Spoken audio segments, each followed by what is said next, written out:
আসসালামু আলাইকুম রহমতুল্লাহি ওবরাকাতু। আপনাদের সকলকে স্বাগত জানাচ্ছি নতুন আর একটা ভিডিওতে।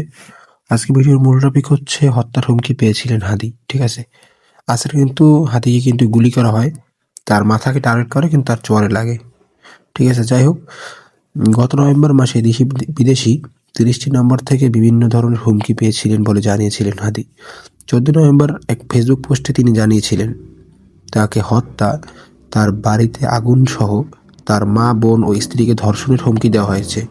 ওসমান হাদি লিখেছিলেন, গত 3 ঘণ্টায় আমার নাম্বারে আওয়ামী লীগের খুনিরা অন্তত 30টি বিদেশি নাম্বার থেকে কল ও টেক্সট করেছে, যার সামারি হলো, আমাকে সর্বক্ষণ নজরদারিতে রাখা হচ্ছে, তারা আমার বাড়িতে আগুন দেবে, আমার মা, বোন ও স্ত্রীকে ধর্ষণ করবে এবং আমাকে হত্যা করবে। ঠিক আছে দর্শক, এর পরবর্তীতে কিন্তু আসলে এই ঘটনাগুলো ঘটে। তার মানে কি আওয়ামী লীগের কোনো আছে এর সাথে সম্পৃক্ততা, অথবা মির্জা আব্বাস কিন্তু তাকে দেখতে যাওয়ার পরে তার সমর্থকরা কিন্তু মির্জা আব্বাসকে কিন্তু ভুয়ো ভুয়ো স্লোগান দিয়ে সেখান থেকে তাড়িয়ে দেয়। যাই হোক, আপনারা আপনাদের মূল্যবান মন্তব্য অবশ্যই কমেন্ট বক্সে জানাবেন।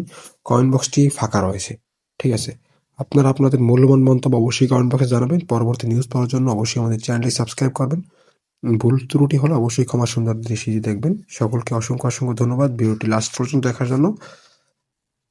আর যাই হোক, পরবর্তী ভিডিওতে আর কি আলোচনা করবো অন্যান্য বিষয়ে। সকলকে ধন্যবাদ। আসসালামু আলাইকুম রহমতুল্লাহি ওয়া বারাকাতুহু।